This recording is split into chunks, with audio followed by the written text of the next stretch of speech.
Swastiastu. Halo semuanya, jadi di video ini saya akan membuat video mengajar dengan materi cerita dari kampung halaman materi kelas 3 pada bab 7. Nah, sebelum mulai ke videonya, izinkan saya untuk memperkenalkan diri terlebih dahulu. Perkenalkan, nama saya Gusti Adi Karnaswari Kepakisan, presensi 34, dengan NIM 2311031181 dari kelas A2 Denpasar. Nah, di sini saya sudah mengajak salah satu siswa kelas 3 SD yang bernama Gusti Agung Cecilia Putri Mahendra yang bersekolah di SD Bali Primary School Tabanan. Nah, Cecil, apakah sudah siap untuk belajar hari ini? Siap, Kak. Oke, kalau sudah siap, siapin dulu ya alat tulisnya. Jadi, hari ini kita akan belajar mulai cerita dari kampung halaman. Yang pertama-tama, kita mulai dari tradisi keluarga dan masyarakat sekitar. Oke, kita mulai saja ya belajarnya. Jadi, Indonesia itu terdiri dari berbagai suku bangsa. Setiap kelompok setiap kelompok memiliki suku bangsa yang berbeda-beda. Nah, Ayu tahu nggak apa itu tradisi dan apa itu budaya? Belum tahu, Kak. Oke, kakak jelasin ya.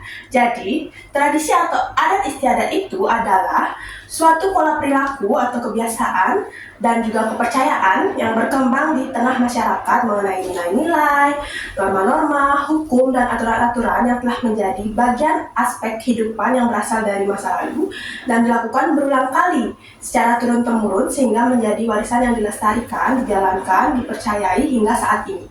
Sedangkan budaya itu adalah suatu cara hidup yang berkembang dan dimiliki oleh sekelompok orang yang kemudian diwariskan pada generasi selanjutnya. Budaya itu terbentuk dari berbagai unsur yang rumit seperti adat istiadat, bahasa, karya seni, sistem agama, dan juga politik. Bahasa sama halnya juga dengan budaya, yakni suatu bagian yang tak terpisahkan dari manusia. Jadi, tradisi dan budaya itu adalah kebiasaan atau adat istiadat yang dijalankan dalam masyarakat. Kebiasaan ini merupakan turun-temurun dari nenek moyangnya. Tradisi dan budaya ini saling berkaitan dan merupakan warisan dari nenek moyang. Nah, selanjutnya itu kita akan belajar mengenai tradisi dan budaya yang ada di lingkungan sekitar. Kira-kira Cecil tahu nggak tradisi atau budaya apa saja sih yang ada di sekitar kita di sini? Belum, Kak. Oke, kalau gitu kita lihat yuk salah satu tradisi yang ada di sini. Oke? Ya.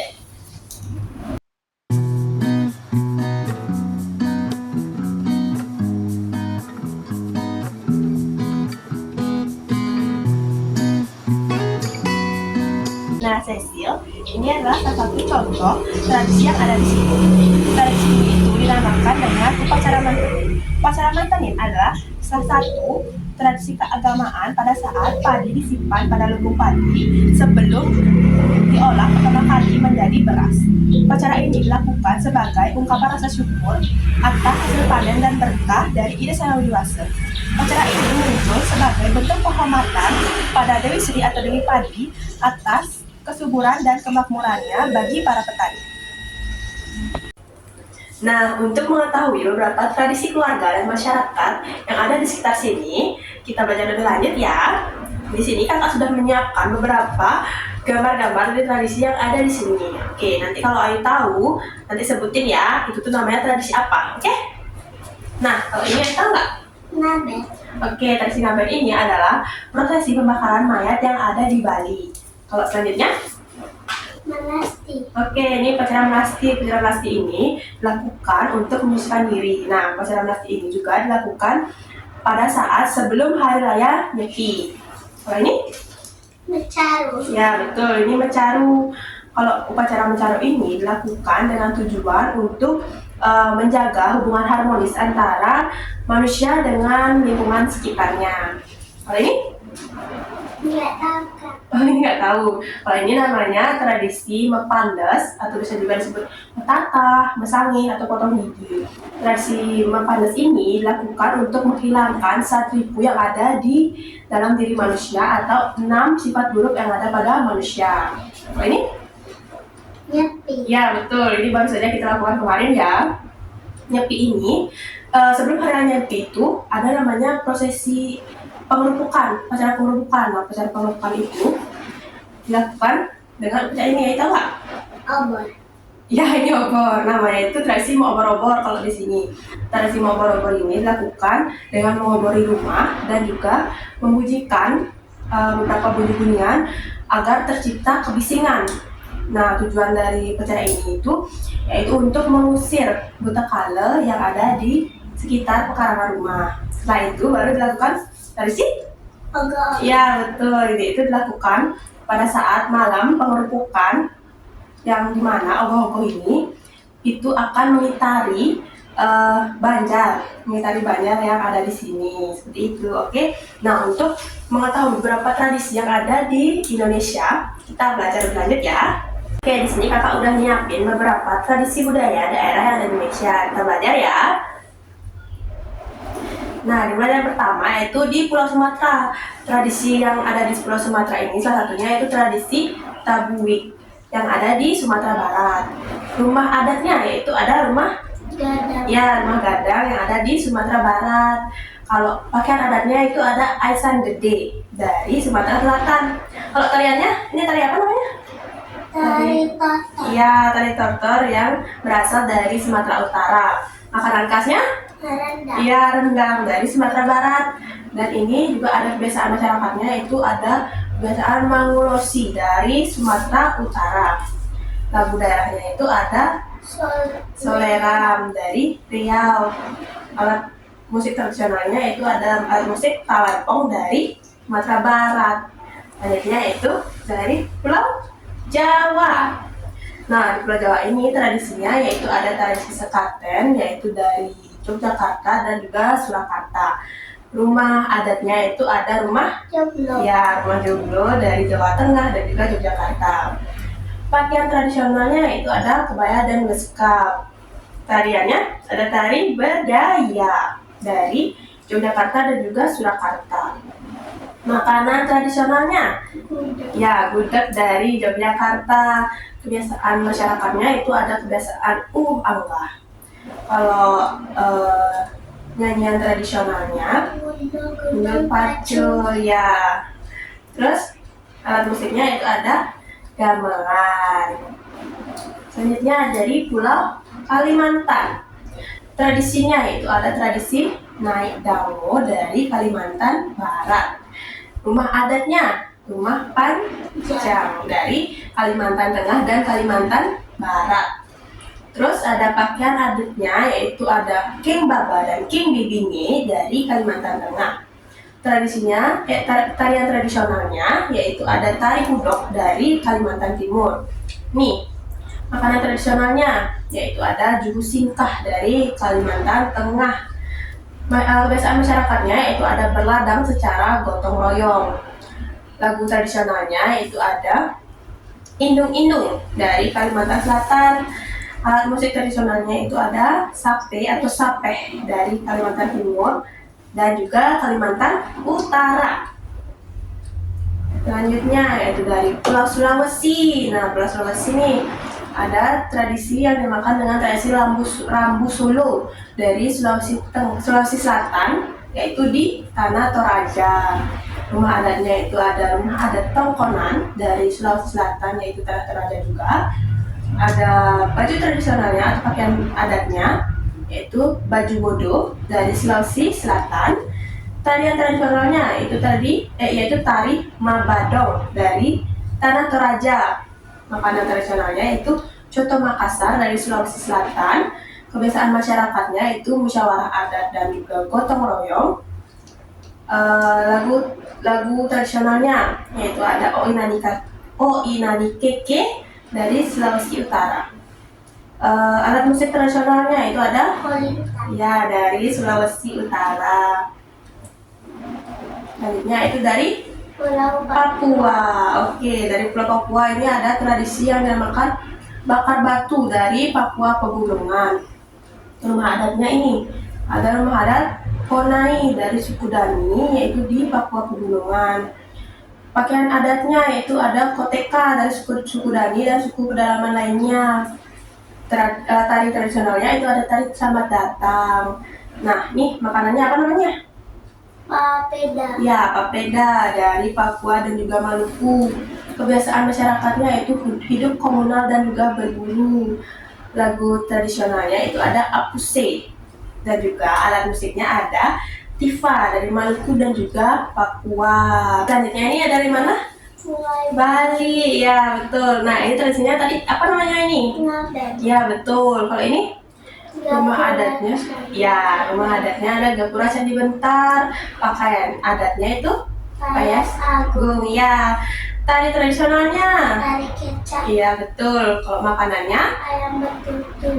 kalau kebiasaan masyarakatnya itu kita karena yaitu menjaga hubungan baik antara manusia dengan manusia, manusia dengan alam sekitar, dan juga manusia dengan Tuhan. Oke.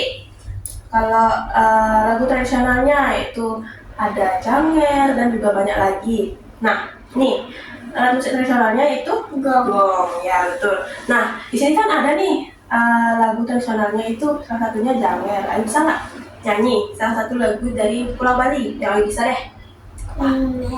Oke, meong-meong bisa ya. Oke, kita mulai. 1, 2, 3. Meong-meong, ale jok bikule, bikul gede-gede, bue mokok ke sohe, jok meng, jok ke, jok meng. Juk ke. Oke. Nah, setelah mengetahui beberapa tradisi dan budaya di Indonesia, kita juga perlu mengetahui pengaruh tradisi terhadap kehidupan masyarakat Indonesia esensial.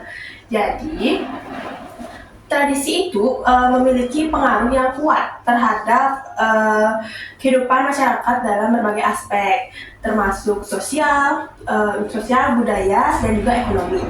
Pengaruh tradisi terhadap kehidupan masyarakat di Indonesia itu seperti yang pertama itu tradisi seringkali menjadi ajang untuk mempererat hubungan antara individu, kelompok, dan juga masyarakat. Selain itu juga, tradisi berperan penting dalam menjaga identitas budaya. Selain itu, tradisi juga berfungsi sebagai pedoman moral dan etika yang mengatur cara hidup serta perilaku individu dalam masyarakat. Banyak juga tradisi yang berkaitan erat dalam sistem kepercayaan dan agama yang dianut oleh masyarakat seperti perayaan keagamaan yang memiliki nilai spiritual yang mendalam. Di sisi lain juga, tradisi memberikan dampak positif pada ekonomi, khususnya pada sektor pariwisata dan juga industri kreatif. Nah, adanya tradisi di suatu daerah dipengaruhi oleh berbagai faktor yang saling berkaitan. Beberapa faktor tersebut yaitu seperti ada faktor geografis, faktor sejarah dan warisan leluhur, faktor agama dan kepercayaan spiritual, faktor sosial dan budaya, mata pencarian utama di suatu daerah, dan yang terakhir yaitu ada faktor hukum adat dan juga norma masyarakat yang mengikat dan juga membentuk tradisi yang dijaga secara ketat. Nah, saya tahu nggak bagaimana seharusnya sikap kita terhadap tradisi budaya di Indonesia? Menjaga tradisi itu. Oke, betul. Salah satunya itu ya. Jadi, sikap kita terhadap tradisi budaya yang ada di Indonesia itu seharusnya penuh rasa hormat, bangga, dan juga bertanggung jawab sebagai generasi penerus bangsa. Kita perlu menjaga dan melestarikan tradisi budaya agar tidak hilang tergerus zaman. Salah satu sikap yang penting adalah menghargai dan juga mengenal berbagai tradisi yang ada. Kita juga harus aktif berpartisipasi dalam pelestarian budaya maupun dalam mendukung produk-produk budaya lokal. Dengan sikap ini, kita tidak hanya melestarikan budaya, tetapi juga menghargai keberagaman yang menjadi kekuatan dari bangsa Indonesia. Nah, selanjutnya itu kita akan belajar mengenai apa sih nilai yang terkandung dalam tradisi daerah Indonesia. Jadi, setiap tradisi di Indonesia itu memiliki nilai luhur yang penting bagi tatanan masyarakat. Beberapa nilai yang terkandung dalam tradisi daerah Indonesia itu ada nilai keberagaman, nilai kebersamaan, dan juga ada nilai kepemimpinan. Nah, selanjutnya itu kita akan belajar mengenai cerita tentang daerahku. Saya sudah tahu kan kita itu tinggal di mana? Tahu. Di mana namanya? Di Sudimara. Nah, kita benar, kita tinggal di Sudimara. Tapi sudah tahu nggak bagaimana sih cerita asal mula Desa Sudimara ini? Gak tahu kak. Nggak tahu. Oke, jadi kakak jelasin sedikit ya. Jadi, Desa Sudimara ini adalah salah satu desa yang terletak di Kecamatan Tabanan, Kabupaten Tabanan, Provinsi Bali. Secara geografis, desa ini berada pada ketinggian sekitar 100 meter di atas permukaan laut yang memiliki luas wilayah sekitar 583 hektar. Wilayah Desa Sudimara ini berbatasan dengan Desa Gubuk dan Desa Kungkung Karung pada sebelah utara, Kecamatan Kediri pada sebelah timur, Samudra Hindia di sebelah selatan, serta Kecamatan Pramita di sebelah barat. Secara administratif, Desa Sudimara ini terbagi menjadi 10 banjar dinas dan 14 banjar adat. Banjar dinas tersebut meliputi Banjar Gangge, Sudimara Kelot, Sudimara Kaje, Cengolo, Kelanganyar Kanginan, Kelanganyar Jelai, Sakeh, Celuk, Celuk Kanginan, dan Kati Memes. Sementara itu, banjar adat di desa ini antara lain Banjar Gangge Kangin, Gangge Kawan, Sudimara Kelot, Sudimara Kaje, Cengolo, Kelanganyar Kanginan, Celanganyar Kawan, Kelanganyar Kaje, Jelai, Sakeh, Tegal Ambengan, Celuk Kanginan, Kati Memes, dan juga Celuk Kawan. Salah satu daya tarik utama dari Desa Sudimara ini yaitu ada Pantai Gangge. Kalian tahu kan? Pantai ini dikenal dengan pantai pasir hitam yang eksotis dan ombak yang cukup besar yang menjadikannya tempat yang cocok bagi para wisatawan untuk menikmati suasana pantai yang tenang dan jauh dari keramaian. Selain itu, Pantai Gangge ini juga digunakan oleh umat Hindu untuk melakukan upacara keagamaan pada hari-hari tertentu. Nah, dalam bidang budaya, Desa Sudimara ini memiliki kelompok kesenian tradisional seperti joget yang terdapat di Banjar Gangge dan juga Banjar Sudimara Kelot. Kelompok-kelompok ini sering tampil pada berbagai event wisata yang diselenggarakan oleh Kabupaten Tabanan dan juga event-event lainnya. Nah, asal-usul Desa Sudimara ini yaitu pada ujung selatan Desa Sudimara ini terdapat pantai yang disebut dengan Gangge, yang dimana terdapat pula sebuah muara sungai yang indah yang dapat dilayari oleh perahu-perahu kecil. Muara sungai itu disebut dengan Gangge, yaitu yang berarti air, dan Gangge itu berarti sungai suci di Hindia. Berdekatan dengan muara sungai Gangge tersebut terdapat sebuah perkampungan yang kemudian disebut pula perkampungan atau Banjar Gangge. Diambilnya nama Gangge ini itu untuk nama Banjar agar memudahkan mencari tempat-tempat oleh masyarakat Gangge yang sudah dianggap suci. Begitu terkenalnya namanya Gangge ini, sampai orang-orang penting pada masa itu meluangkan datang untuk mandi atau mensucikan diri di muara tersebut. Baginya, mandi di muara ini sama dengan mandi atau mensucikan diri di Sungai Gangga, Hindia. Dengan demikian, sejak saat itulah nama Gangge ini semakin meluas karena letak Gangge ini cukup jauh, maka orang-orang penting termasuk raja-raja memerlukan tempat peristirahatan. Untuk itu dicarilah tempat yang cocok yakni disebut dengan Jero Pesaji. Jero itu adalah rumah dan pesaji itu adalah hidangan atau sajian. Begitu ramah-tamahnya penduduk di sini sampai beliau merasa kagum dan berterima kasih karena di tempat-tempat lain yang pernah beliau kunjungi belum pernah diterima sedemikian ramahnya. Oleh karena itulah tempat peristirahatan tersebut dijuluki dengan nama Sudimara. Sudi yang berarti rela atau ramah, dan juga Mara yang berarti baru. Pengertian nama Sudimara menjadi ramah tamah ini yang baru dirasakan. Demikianlah nama Jero Pesaji itu lama-kelamaan tidak terpakai lagi karena nama Sudimara ini lebih menanjak dan terus terpakai sampai sekarang. Nah, seperti itu Cecil. Apakah Cecil sudah paham dengan materi hari ini? Sudah. Oke, jadi kakak mau tanya nih sebelum kita akhiri. Apa sih itu tradisi atau budaya? Tradisi atau budaya adalah kebiasaan atau adat istiadat yang dijalankan dalam masyarakat warisan dari nenek moyang. Oke, betul sekali. Nah, Cecil bisa nggak menyebutkan contoh dari tradisi yang ada di Indonesia yang ada di sini deh? Nah, ada di sekitar sini, apa sih? Kan tadi udah belajar tuh, apa? Ada tradisi apa? Mantenin. Ya, betul, tadi mantenin. Ya. Oke. Berarti agak-agak. Oke, betul. Pintar sekali ya, Cecil. Nah, semoga materi yang kakak sampaikan ini bermanfaat ya bagi Cecil. Terima kasih ya. Oke, baik. Sekian dari video saya. Saya mohon maaf apabila ada kesalahan kata maupun dalam penyampaian materi yang kurang. Baik, sekian dari saya tutup dengan para Santi. Om Santi Santi Santi Om.